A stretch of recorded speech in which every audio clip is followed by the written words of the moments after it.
The more I discover belly dancing, the more I realize how much one can learn from other civilizations. And I sometimes resent the word culture because usually you don't get one culture per people, per civilization, per country. You don't get one culture in the Arabic world. You don't get one culture in the African or Pan African world. You don't get one culture in the French Isles. You don't get one culture in the French departments. I find it very frustrating to have to summarize one country with one culture, if that makes sense, because it is the most restraining exercise in the world. As I'm going along learning about belly dance cultures, I strongly would urge you to Google it because belly dancing, as coined a long time ago as a term, is not exactly appropriate. You have so many muscles involved other than the stomach areas, and the waist. With belly dancing, one must learn to respect what sort of beauty comes out of civilizations like Moroccan, Egyptian, and Turkish and Iraqi cultures. It is so varied. I was talking the other day to another Women's Institute group about how rich those many influences were, and I surprise myself every time I start thinking about it because really there is no end to discovering any sort of culture within any sort of dance, any sort of people within a country, if you like, within an area of the world, for instance, such as the Middle East or Spain or some part of Africa or another. Whenever you start learning a dance, you also learn about the people if you respect the item that you're approaching.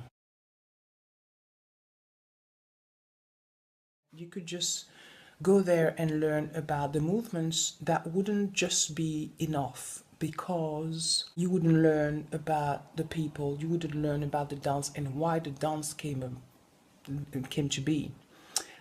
You have this etymology of any sort of expression, such as flamenco, such as valse musette in France, such as belly dance, one style or another. You have a lot of cultures in India, a lot of cultures in Asia, which are very rich areas of heritage.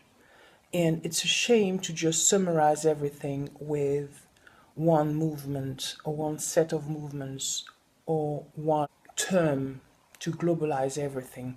When you have something like belly dance, there is so much to it. There is a lot of sensitivity and centuries of construction. It's like some kind of recipe. If you look at the history of, for instance, pancake, and you wonder why it was and how it came to be, and you maybe realize that it was born from some poor family who couldn't afford to have meat, for instance, and decided that Negimix would be all they could afford. And how did that develop into adding ingredients such as fruit and maybe ham, chives, and you have this great dish which could be, for instance, hundreds and hundreds of pounds at restaurants, which came from a very poor family. It's important to know where that came from so to respect it better. It's the same as dance, it's the same as any language.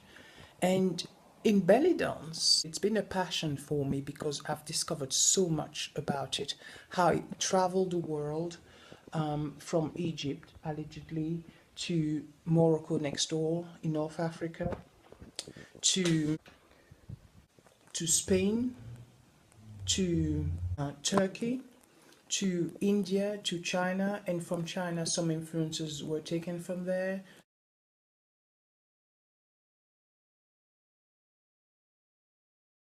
I find similarities between some of the British dances, traditional British dances such as Morris dancing.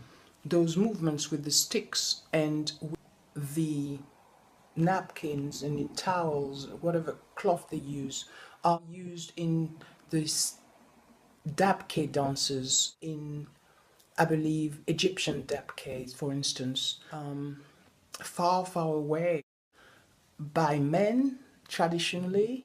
Those movements are exactly the same with the sticks, with the towels, and the Greeks use a lot of those towel movements, those napkin movements, for instance, in restaurants, in their dances. Anthropologically, how it came about for men to be identifying to those movements with the same props across the planet. And if you look at the way dance movements are so similar across the world, you realize how much of mankind's DNA is being shared across the planet. And this is a testimony to how much alike most of us are through music and movement, and how much of our intellectual and emotional cultural DNA is shared across continents.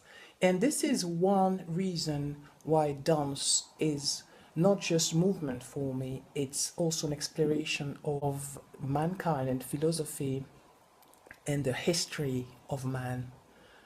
I'm trying to convey this in to psychology of music, more generally speaking, because I believe that translating